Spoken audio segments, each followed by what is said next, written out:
নমস্কার সবাইকে। আজকে আমি ছোটো ছোটো বাটা মাছ দিয়ে ডাঁটা আলু মাছ চচ্চড়ি করবো টমেটো দিয়ে। দেখুন মাছ কটা তো আমি ভেজে নিলাম নুন হলুদ মাখিয়ে।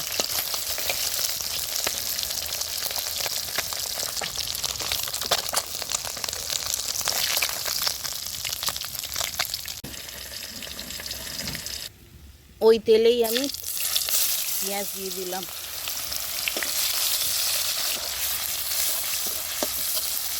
পেঁয়াজটা আমার লাল হয়ে গেছে, আমি এখন ডাঁটা আর আলুটা দিয়ে দিলাম।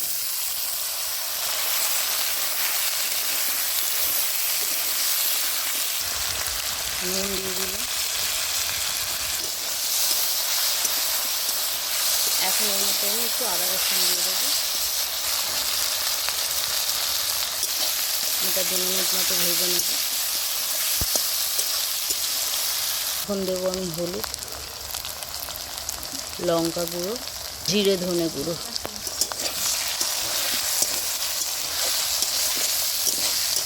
এটাকে আমি ভালো করে একটু জল দিয়ে কষে নেব।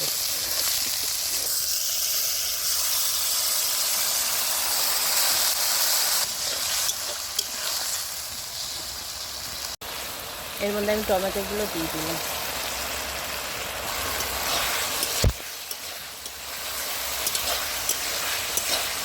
এটাকে একটু আবার ভালো করে কষে নেব।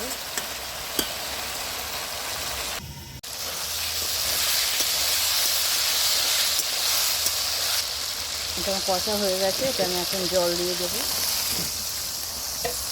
যেহেতু চচ্চড়ি করবো তো জল বেশি দেবো না।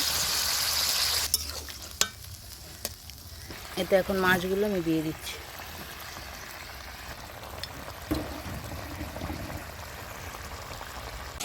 দেখুন এটা আমাদের হয়ে এসেছে বাটা মাছ সজনে ডাঁটা তরকারি।